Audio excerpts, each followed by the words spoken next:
Bom dia, Deus te abençoe. Deus abençoe a tua casa com toda sorte de bênçãos. Abençoe o teu marido, a tua esposa, os teus filhos, porque este é o dia que o Senhor fez. Nele nós nos alegraremos, porque Ele já proveu, já preparou tudo aquilo que nós precisamos para hoje.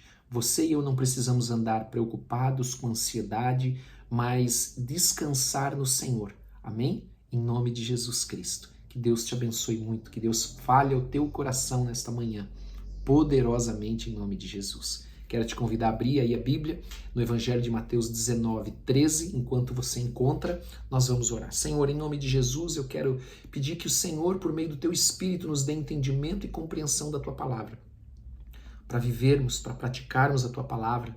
E por isso nós pedimos, dá-nos ouvidos para ouvir e olhos para ver.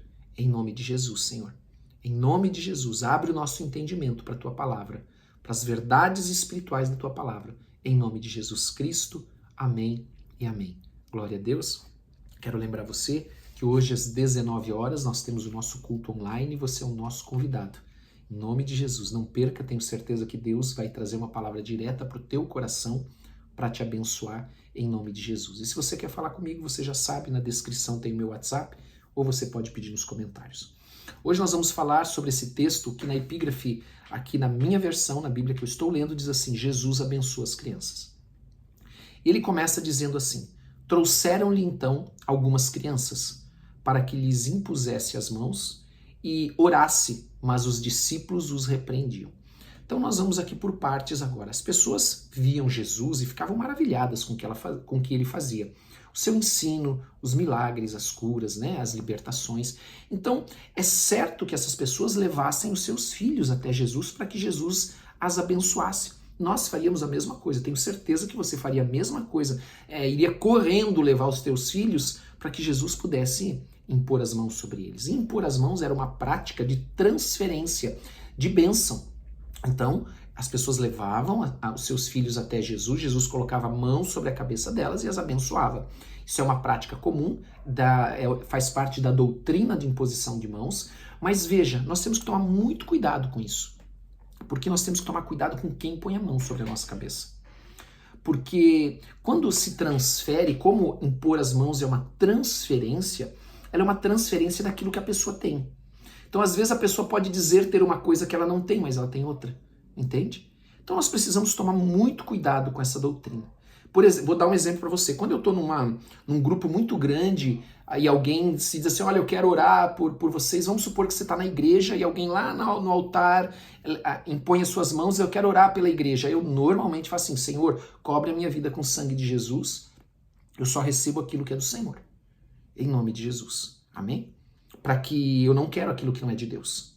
Então eu sempre faço isso, mas isso não nos exime de permitir, então de não permitir, né? Nós não podemos, não quer dizer que por isso eu posso permitir que as pessoas fiquem pondo a mão na minha cabeça, não, de jeito nenhum.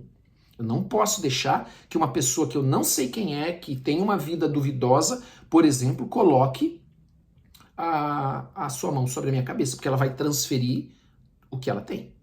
Então é um cuidado que nós temos que ter. Porém, as pessoas, às vezes, não têm esse entendimento, esse discernimento e deixam qualquer um orar.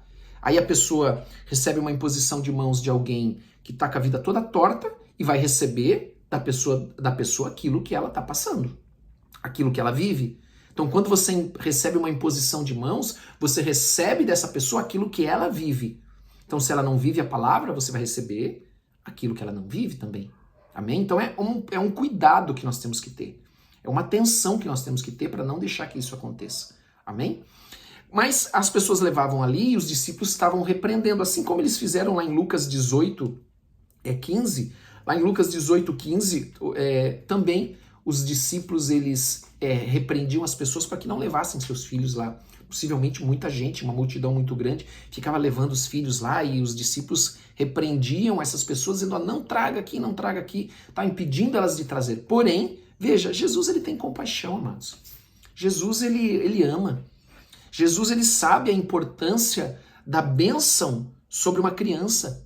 Como é importante nós cuidarmos com o que sai da nossa boca, com o que nós falamos para os nossos filhos, o que nós estamos dizendo para eles, nós temos que abençoá-los e não amaldiçoá-los.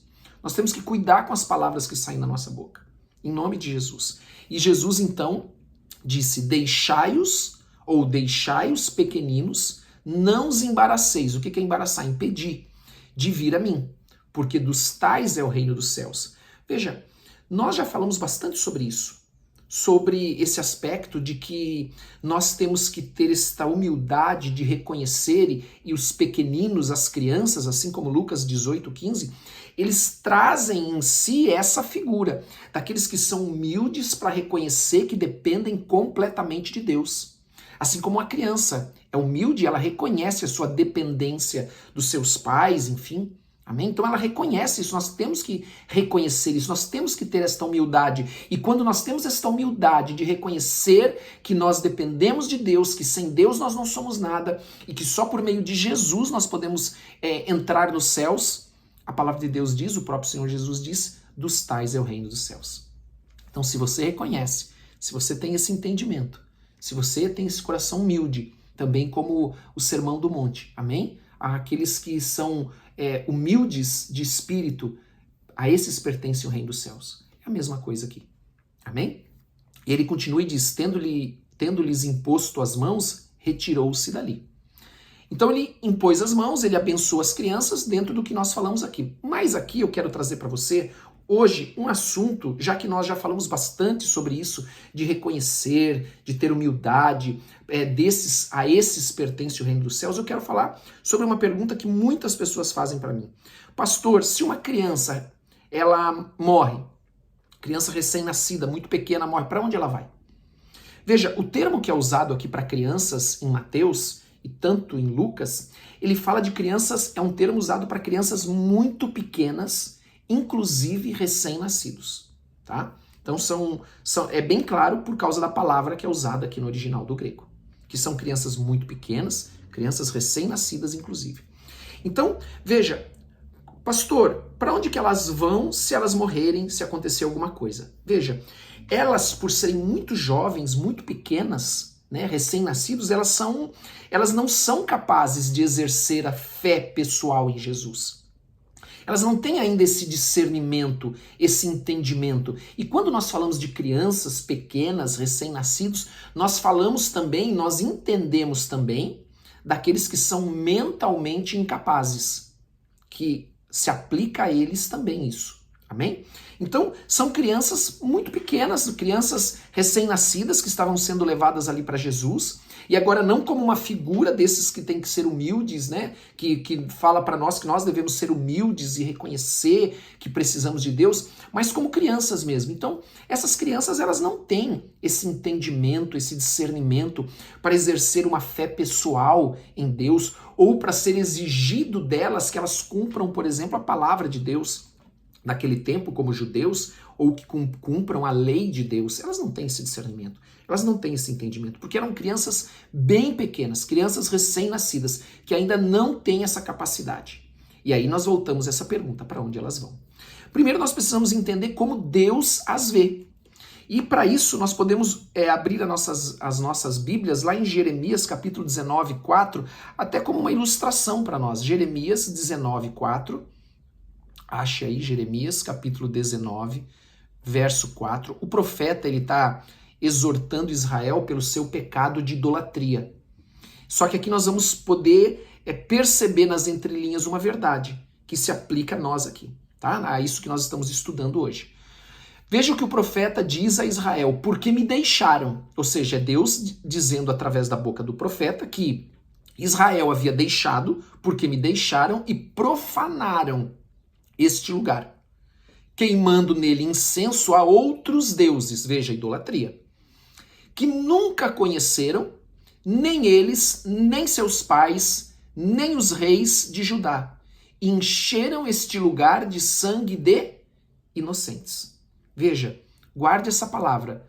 Deus está dizendo que o que eles fizeram ali foi encher aquele lugar de sangue de inocentes. Então a palavra de Deus está dizendo que o sangue daquelas pessoas que foram, ou daqueles que foram ali mortos, porque se tem sangue é porque foram mortos, era sangue de inocentes, ou seja, Deus os via como inocentes. Era assim que Deus os via, como inocentes. Amém? E agora vamos ver do que ele está falando. Versículo versículo 5. E edificaram os altos de Baal. Lembre-se da palavra, sangue de inocentes.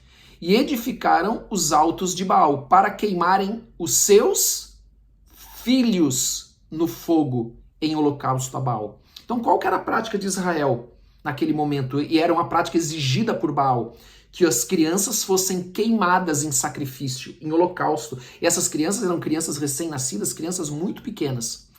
E diz a palavra do Senhor aqui, o que nunca lhes ordenei, nem falei, nem me passou pela mente.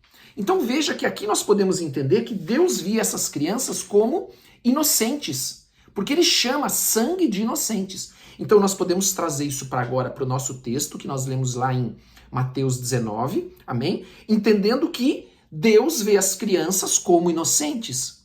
Significa que elas não herdaram o pecado lá de Adão e Eva? Não. Elas herdaram. Romanos capítulo 5, verso 12 e 19, nós não vamos ler agora, mostra que porque um pecou, todos pecaram. Todos nós nascemos com essa inclinação para o pecado, assim como as crianças. Mas veja, as crianças recém-nascidas, muito pequenas, elas não têm ainda esse discernimento. Elas não cometem o pecado de forma pensada, de forma planejada. Amém? Então, elas não têm esse discernimento ainda. Então, veja, aqui nós podemos entender que elas estão livres deste pecado herdado? Não. Porém, Deus, pela graça, redime elas. Ou seja, pela graça de Deus, ele as perdoa. Como funciona exatamente isso, nós não entendemos. Nós não sabemos. Veja, a palavra de Deus, em alguns assuntos, ela não entra em detalhes. Tem muitas perguntas sobre diversos assuntos que nós não vemos a resposta na palavra de Deus. Existem teses, existem pessoas que pensam de uma forma, pessoas que pensam de outra, mas não se sabe de forma exata. Por quê? Porque tem assuntos que Deus não revelou, que nós só vamos saber nos céus, que o próprio Deus não deixou registrado na sua palavra. Ou seja, ele não tem esta preocupação em que nós sabemos, ou de nós virmos a saber, ou saibamos, né? Saibamos sobre esse assunto. Ele não tem essa preocupação. O que a Bíblia se prende de Gênesis a Apocalipse? O amor de Deus e a vinda de Jesus Cristo. Amém? Como esta linha que vai até o Novo Testamento, aonde vem Jesus Cristo, amém? E que ele voltará, e nós vemos isso em Apocalipse. Outros assuntos, ele não se prende. Por que não são importantes? Talvez, porque o que é importante são aquelas doutrinas fundamentais da palavra de Deus, como, por exemplo, a salvação é somente pela fé. Então esta doutrina, ela é muito clara, ela é muito exata, não há dúvidas com relação a isso. Já outros assuntos, estou dando exemplo de uma doutrina, como tem outras, tá? Mas outros assuntos, por exemplo, não se tem uma clareza, não se tem algo claro na palavra de Deus. Amém? Deus não deixou registrado isso. Tá? Amém? Então, nós podemos entender que essas crianças, porque elas são pequenas demais, recém-nascidas, ou então aqueles que são mentalmente incapazes, eles não têm a capacidade de discernir, eles não cometem o pecado de forma pensada, de forma planejada, com dolo. Amém? Mas eles são ainda muito pequenos para entender o que eles estão fazendo. Deus as perdoa, Deus as redime em nome de Jesus pela graça. Então nós entendemos que quando uma criança recém-nascida, uma criança muito pequena, ela morre, ela vai para os céus, ela está com o Senhor. Amém? Glória a Deus. Vamos orar então por esta manhã, vamos orar por este dia. Pai, em nome de Jesus, nós queremos te agradecer por esta palavra. Pedimos que o Senhor nos abençoe nesse dia, que o Senhor abençoe cada família, que o Senhor derrame do teu poder e da tua unção, da tua graça. Ah, Senhor, que o Senhor derrame do teu Espírito Santo sobre todos nós, em nome de Jesus. Que o Senhor nos proteja, que o Senhor dê ordem aos teus anjos, para que estejam indo à nossa frente, desfazendo toda armadilha, todo mal, em nome de Jesus, e cobre as nossas vidas com o sangue precioso de Jesus. Pai, pedimos a tua proteção, pedimos a tua graça, pedimos que o Senhor abençoe toda a obra das nossas mãos para que prospere, pedimos que o Senhor abençoe o teu povo, abençoe as tuas famílias, Pai, em nome de Jesus Cristo, porque são teus, e nós clamamos, abençoa, abre os céus, derrama das tuas bênçãos, vai trazendo paz, vai trazendo restauração, vai trazendo cura, e nós declaramos na autoridade do nome de Jesus, o nome que é sobre todo nome, sobre a tua vida e a tua casa, a salvação, cura, libertação, os milagres de Deus, em nome de Jesus. Amém e amém. Glória a Deus, que Deus te abençoe muito, tenha um dia excelente. Não esqueça de dar like, não esqueça de compartilhar e de colocar nos comentários o teu pedido de oração. E não esqueça do culto às 19 horas hoje. Um grande abraço para todos, espero você lá, Deus abençoe.